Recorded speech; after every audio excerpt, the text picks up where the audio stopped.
미국에서 가장 영향력 있는 목회자 중에 한 분인 존 파이퍼 목사님이 얼마 전에 코로나 바이러스와 그리스도라는 책을 지었습니다. 그 책에서 이 목사님은 이런 질문합니다.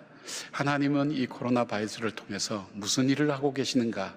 한 6가지를 이렇게 하나님이 하시는 일에 대해서 쭉 적어가면서 설명하는 가운데 마지막 6번째 가니까 하나님은 바로 이 전염병을 통해서도 하나님 지금도 선교를 하고 계신다. 그렇게 이 목사님이 쓰셨더라고요. 그러면서 뭐라고 말씀하시는가 하면 성경의 역사를 보거나 선교 역사를 보면 하나님께서는 교회가 정체되고 복음이 중단될 때마다 또 교회가 하나님 뜻대로 살지 못할 때 큰 어떤 변혁, 때로는 우리가 재앙이라고 말하고 하는 그런 어떤 어려움들을 통해서 하나님의 교회를 하나님이 원하신 방향으로 움직여 오면서 지금까지 교회 역사를, 선교의 역사를 써오셨다고 그렇게 기록하고 있습니다.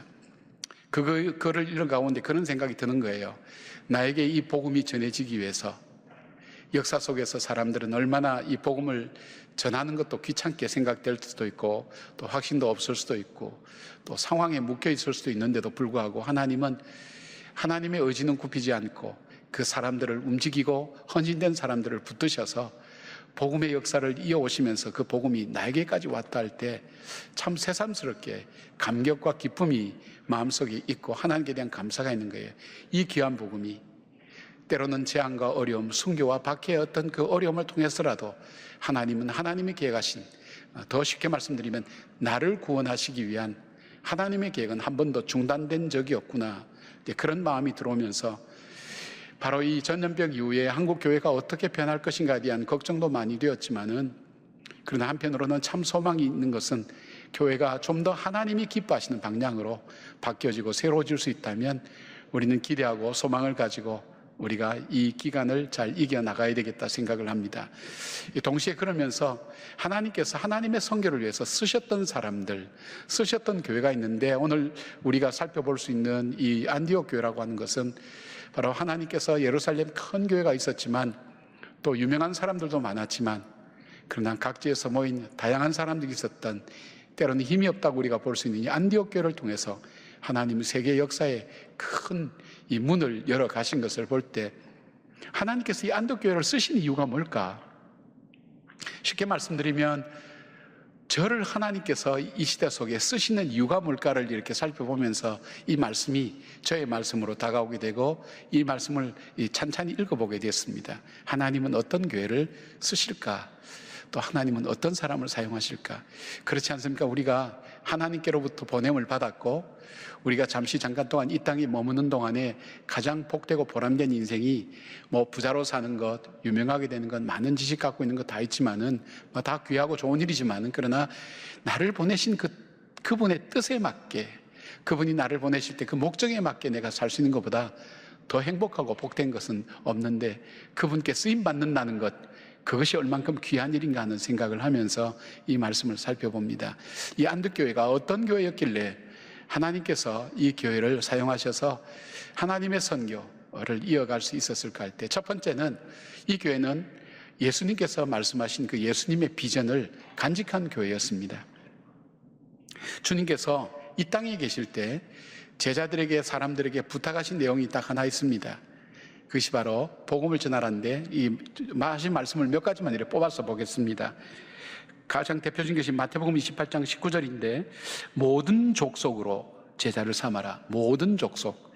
그 다음에 마가복음 16장 15절에 또 가라사대 너희는 온 천하에 다니며 만민에게 복음을 전파하라. 만민에게 복음을 전파하라. 누가복음 24장 47절부터 48절 보니까 또 그 이름을 죄사함을 받게 되는 회개가 예루살렘에서 시작하여 모든 족속에게 전파될 것이 기록되었으니 너희는 이 모든 일의 증인이라. 그리고 마지막 승천할 때 사도행전 1장 8절에 오직 성령이 너희에게 임하시면 너희가 권능을 받고 예루살렘과 온 유대와 사마리아와 땅끝까지 이르러 내 증인이 되리라 하시니라.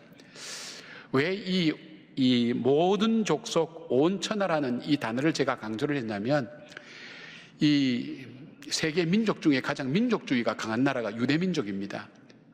이 민족은 자기들 나름대로의 독특한 관습과 습관과 생활 어떤 규범들이 있습니다. 쉽게 말하면 율법에 의해서 움직이는 규범이 있는데 이들에게 있어서 자기들은 선민이고 이방인들은 하나님께서 택하지 않은 버림받은 사람이라고 그렇게 믿고 있습니다. 그런데 오늘 예수님 말씀은 모든 만민에게 땅끝까지 온 천하, 이것이 자기들 마음속에 와닿을 리가 없습니다. 예수님 말씀을 그냥 선생님 말씀이니까 그렇게 들었는데, 바로 오늘 이 그 주님의 부탁하신 말씀을 가슴에 새기고 실천하고, 그리고 계속해서 이 예수님 말씀하신 것을 이루어가려고 하는 그 교회가 바로 안디옥 교회였다는 것, 예루살렘 교회가 아니라 안디옥 교회였다는 것. 심지어는 제자들이 주님의 부활하심을 보고도 그들 마음속에 그들의 꿈이 있었습니다. 각자 그들의 꿈이 있었습니다.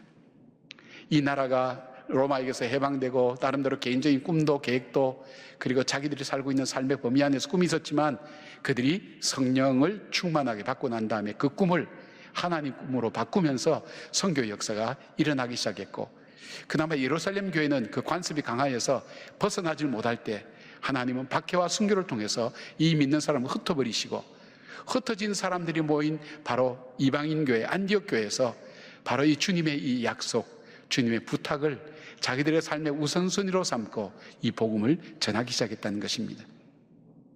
그렇지 않습니까? 부탁을 했는데 그 부탁을 기억하고 마음속에 꼭 새기고, 환경이 바뀌어도, 여건이 달라져도, 입장이 달라져도 그 약속을 이루기 위해서 달려가는 그 사람을 보면 여러분은 어떻습니까? 내가 부탁을 했는데 내가 바빠서 잊어버렸다, 이렇게 할 때 참 그럴 수가 있죠. 그러나 그것을 잊지 않고 꼭 기억에 되새겨서 어떤 환경이든지 여건이든지 이것을 이루려고 하는 사람을 여러분 어떻게 보겠습니까? 신뢰하고 절대 놓치지 않을 겁니다. 귀하게 여길 겁니다.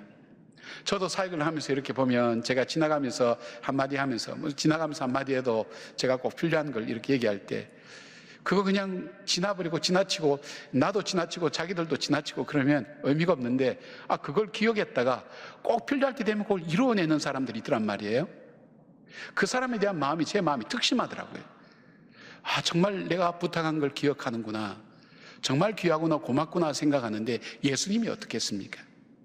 십자가를 지시면서 보배로운 피를 흘리면서 주님께서 이 복음이 영원히 형벌받을 수밖에 없는 인생들이, 절망 가운데 살아가는 그 인생들에게 이 생명의 복음을 증가하고 전하라는 것을 잊지 않고, 박해를 받으면서 순교를 당하면서도 쫓겨다니면서도 그들이 그거 잊지 않고 그 약속과 그 언약하신 것을 지키기 위해서 애쓸 때에 그 사람을 쓰지 않을까요? 그 교회를 쓰지 않을까요? 사랑하는 여러분, 그런 면에서 우리 교회나 저와 여러분이 간직해야 될 그것이 있다면 주님의 부탁, 주님이 계속해서 말씀하시기도 하고 마지막 부탁, 유언처럼 남겨주신 그 부탁을 우리 삶의 우선순위로 삼고, 그 주님의 꿈을 나의 꿈으로 삼고, 내가 이 땅을 살면서 내가 받은 이 복음을 많은 사람에게, 이 생명과 예수 그리스도의 십자가의 사랑과 부활의 능력을 증가하며 그들도 참 생명을 얻고 소망을 갖도록 증가하는 이 일에 있어서 내가 때를 얻든지 못 얻든지 증가할 수 있는 사람, 그 비전을 가진 사람, 주님께서 그 사람을 쓰신다는 겁니다. 이 존 파이퍼 목사님이 책에서 한 분에 대한 소개를 갖고 있는데, 1985년, 오래전 일이죠. 1985년 1월 9일 날 불가리아의 한 회중교회에서 흐리스트 쿨리체프라는 목사님이 체포되었습니다. 이 제목은 뭐냐면, 국가가 임명한 목사님인데 자기 교회에서 설교했다는 이유로 이 목사님을 체포했습니다. 아마 제 생각에는 자세히 내용은 잘 모르겠습니다만은 아마 국가가 원하는 대로 그렇게 하지 않고 정말 이분이 뜨거워서 정말 성경에 있는 대로 복음을 증가하는 그렇게 사역을 했기 때문에 아마 체포해서 감옥에 넣은 것 같아요. 8개월간 그는 감옥살이를 했습니다. 근데 놀라운 역사가 일어났는데, 이분이 8개월간 감옥에 있으면서 전도하고 증가한 사람이 훨씬 많더라는 겁니다. 그리고 그분이 그런 얘기를 합니다. 나는 상황이 더 좋지 않았던 감옥에서 더 많이 전도하고 더 많이 복음을 전할 수 있었다고 그렇게 얘기했다고 합니다. 무엇을 말합니까, 여러분? 우리가 전하지 않는 것은 마음이 없기 때문이지, 우리 마음속에 이 약속을 간직하고 이렇게 하기를 원하는 의지가 있다면 환경이 우리에게 중요하지 않습니다. 여건이 중요하지 않습니다. 상황이 중요하지 않습니다. 그래서 성경에 때를 얻든지 못 얻든지 복음을 증가하라는 이 말씀이 바로 이 말씀입니다. 사랑하는 여러분, 이 어려울 때에, 힘들 때에 우리에게 주님께서 여전히 이 고난과 시련 가운데서도 우리를 쓰시고, 이것이 지나간 난 이후에도 우리를 쓰시는 주님의 마음은 어떤 마음인가 하면, 이 주님의 이 비전을 가슴에 뜨겁게 간직하고 있는 바로 그 사람, 바로 그 교회를 하나님의 시대가 바뀌어도, 역사가 바뀌고 어떤 어려운 환경이 닥쳐도 주님께서 쓰시는 사람이라는 것입니다. 전 저 자신이 그렇게 쓰임받기를 원합니다. 남이 잘 된다 그럴 때 아멘도 좀 해보십시오, 여러분요. 예. 여러분도 그렇게 쓰임받기를 주님의 이름으로 축원합니다. 예. 우리 교회가 그렇게 쓰임받았으면 좋겠습니다. 예. 주님의 그 비전을 잊어버리지 않고 간직하는 교회였다. 두 번째, 이 안디옥 교회의 두 번째 이유는 뭐냐면 예배와 구제가 살아있는 교회였습니다. 2절 보니까 주를 섬겨 금식할 때에 성령이 이르시되, 그렇게 되어 있습니다. 여기에 섬긴다는 이 원어의 원형이 레이투르게오라는 이 단어인데, 이 단어는 주로 두 가지 의미로 많이 쓰였습니다. 하나는 봉사와 구제의 의미고, 또 하나는 예배를 가르칩니다. 본문 앞인 12장 25절 보니까 바나바와 사울이 부조하는 일을 마치고 마가라는 요한을 데리고 예루살렘에서 돌아오니라 되어 있습니다. 예루살렘에 있는 교회가 흉년을 맞이해서 어려울 때 이 안디옥 교회가 부조를 모아서 그 교회를, 그러니까 구제금을 모아서 거기에 전달해주고, 이 바나바와 바울을 보내서 전달해주고 돌아왔다는 그 얘기인 것입니다. 어렵고 힘들어도 어떻게 합니까? 그리스도 안에서 한 형제 자매된 그들을 돕고 함께 사랑하는 것을, 이 교회는 자기들도 먹고 살기 힘든데 이 약속을 지키는 거예요. 도운 거예요.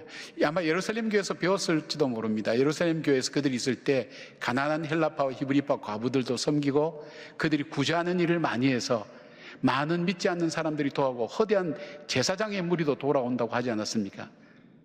수많은 제사장들이 생활이 어렵고 힘들어서 먹고 살지 못할 때 그 힘들다는 이유만으로 그들을 도와주고 함께 할 때 그들이 이 복음을 받아들이며 주 앞에 돌아온 역사들이 있었다고 성경에 말씀하고 있지 않습니까?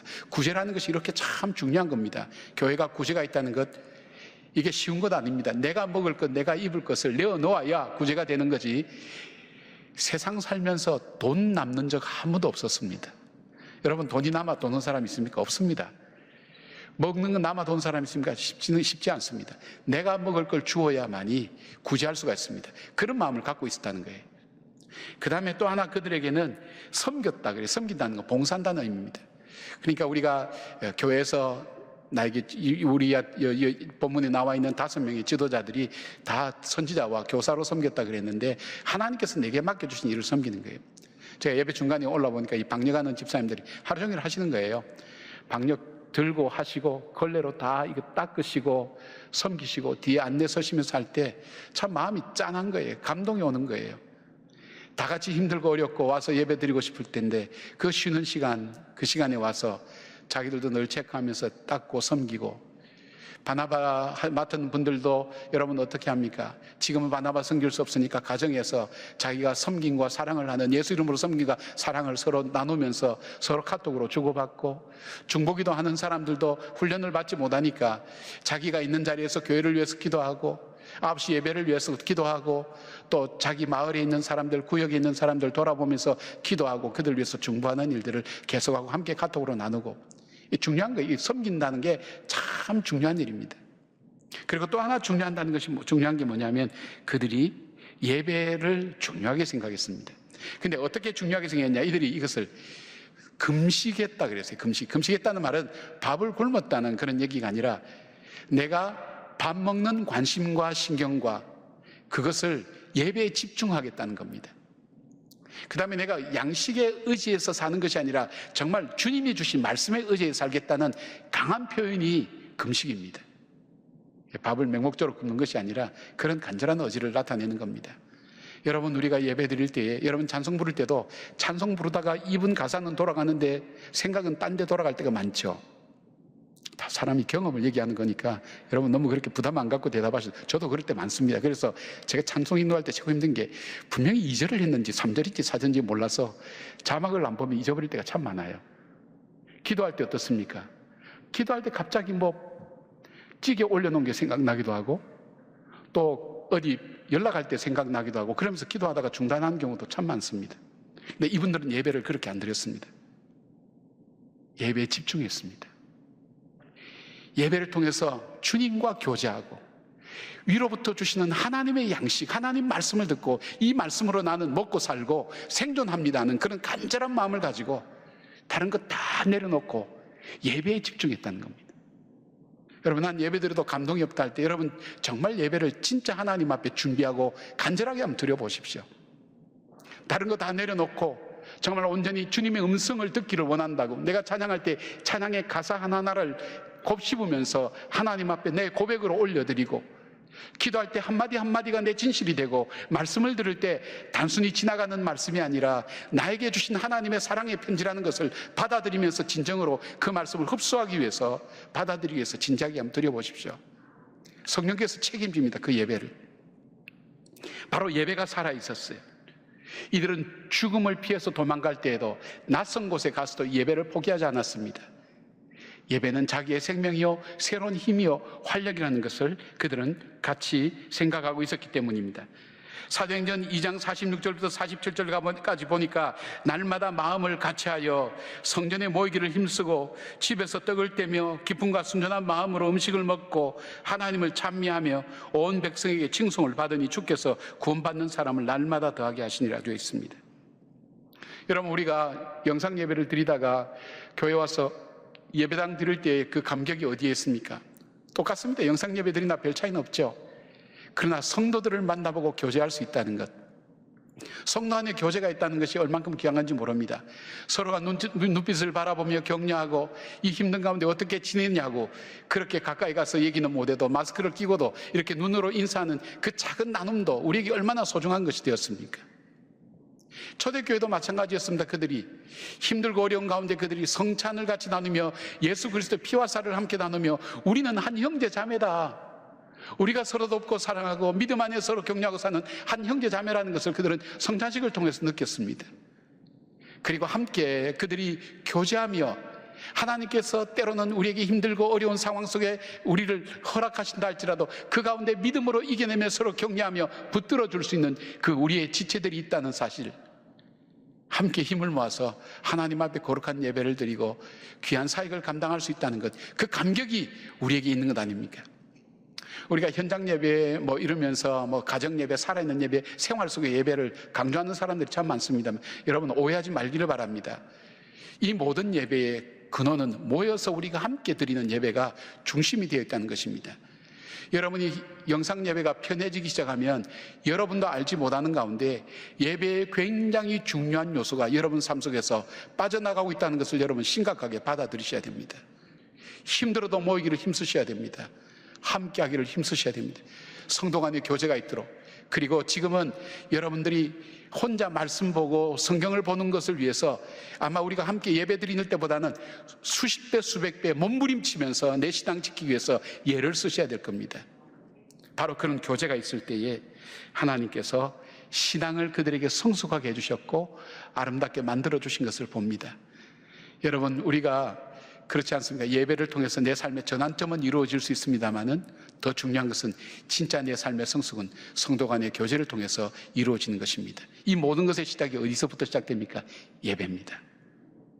사랑하는 여러분, 여러분이 예배당에 나오셔서 정말 이 예배 잠시 한 시간 여기에 집중하며 하나님의 음성을 듣고 내가 이 땅을 살아가며 수많은 뉴스와 소식이 들려오지만 내 생명과 내 영혼과 관련된 하나님의 말씀 앞에 내 마음을 열고 그 말씀 따라 살아가기를 사모하는 마음으로 바라보고 말씀을 듣고 말씀을 읽고 사모할 때 하나님께서 왜 성령을 주시지 않겠습니까? 왜 말씀을 주시지 않겠습니까? 사랑하는 여러분, 하나님께서 이 안디옥 교회처럼 여러분의 삶이, 우리 교회가 구제가 살아있고 봉사가 살아있고 그리고 예배가 살아있는, 생명력 있는, 소망이 넘치는 그런 예배가 될 때 성령님께서는 시대마다 필요한 말씀을 우리에게 꼭 주시고 때를 따라 돕는 하나님 은혜로 우리를 붙들어 주시면서 우리로 하여금 변화된 시대 속에서도 여전히 귀하게 사용하시는 하나님 일꾼으로 우리를 분명히 쓰실 줄 믿습니다. 그 믿음 붙들고 살아가는 우리 성도들 되기를 바랍니다. 세 번째, 이 안디옥 교회가 갖고 있는 중요한 주님이 쓰신 요소가 뭐냐면 순종하는 교회였습니다. 안디옥 교회는 성령의 사람 바나바의 인품과 섬김으로 더 따뜻해지고 또한 바울을 통해 복음의 가르침을 받으며 교회는 더욱더 견고해져 가고 이 성도들의 삶은 더 뜨겁고 하나님을 사랑하고 믿는 자의 숫자가 점점 더해가는 정말 부흥과 발전의 시기에 있었습니다. 그런데 그들이 금식하여 예배를 드릴 때에 성령께서 그들 속에 음성을 들려주셨습니다. 그래서 뭐냐면 그 바울과 바나바를 따로 떼어서 성령께서 시키는 대로 마음대로 쓰실 수 있도록 내어놓으라는 겁니다. 지금 이 초대교회 안디옥 교회의 부흥과 모든 흐름의 중심은 이 바나바와 바울이 있는데 가장 핵심이 되는 바로 이 시기에 이 두 사람을 떼어서 따로 내오라 그럴 때, 그래서 이 초대교회 안디옥 교회가 다시 금식을 시작합니다. 여러분, 다시 금식한다는 의미는 뭘까요? 금식한다는 사람은 순종하기 위해서 금식하는 겁니다. 내 이성과 지금 상황과 내 마음은 순종할 수 없는데 내가 하나님 앞에 금식한다는 것은 하나님, 내가 그 말씀 앞에 순종하고 싶습니다. 제 육신을 쳐서 복종시키고 그 말씀을 따라갈 수 있도록 하나님, 나로 하여금 순종할 수 있는 믿음을 달라고 기도하는 것이 금식이라고 저는 그렇게 믿습니다. 어렵고 힘든 일이 있을 때 우리가 금식하는 이유가 뭡니까? 내 육신의 생각을 죽이고 하나님의 뜻이 무엇인지 앞에, 그 말씀 앞에 내가 진지하게 먼저 그 음성을 듣고 그 음성 앞에 순종하는 사람이 되게 해달라고. 왜냐하면 때로는 우리가 이해하지 못할 응답을 하나님 주실 때가 많습니다. 때로는 우리가 받아들이지 못할 그런 응답을, 그런 말씀을 주실 때가 참 많습니다. 이 안디옥 교회가 그런 거예요. 바울과 바나바를 빼놓고는 이 안디옥 교회를 얘기할 수 없는데 바로 이 바나바와 바울을 떼어놓고 저로 하여금 성령께서 마음대로 쓰실 수 있도록 그를 구별해 놓으라는 겁니다. 그들은 금식하며 성령님의 말씀 앞에 순종했습니다. 따로 세우라는 이 의미는 특별한 목적을 가지고 경계를 지으라는 거예요. 뭐 이것저것 걸쳐놓고 하지 말라는 거예요. 그 본연이랄 때 보통 우리는 이 아포스텔, 보통 이런 단어를 많이 씁니다. 근데 여기서는 그런 단어가 아니고 아펠리산이라는 이 단어를 썼는데, 이거는 감옥에서 죄수를 풀어주는 것과 마찬가지로 완전히 성령님께 성령님이 쓰실 수 있도록 내어놓으라고. 그래서 이 바울의 전도여행 1차, 2차, 3차가 계속해서 이 가운데서 일어나는 것입니다. 바로 안디옥 교회는 순종했으며, 순종할 때 복음이 증거되고 길이 열리기 시작했습니다. 복음의 길이 열리기 시작했습니다. 여러분, 우리의 삶 속에서도 마찬가지입니다. 우리가 순종할 때 하나님께서 예비하신 복된 길이 우리 삶에 열리는 것을 보게 됩니다. 순종하지 않고 거역할 때는 그 길이 막힙니다. 계속 돌아가게 만듭니다. 바로 이 안디옥 교회가 순종하는 교회, 하나님께서 말씀하실 때 상황은 되지 않고 여건도 되지 않고 내 마음이 이성적으로 허락되지 않아도 순종할 때 하나님은 길을 여셨습니다. 순종할 때 하나님은 쓰셨습니다.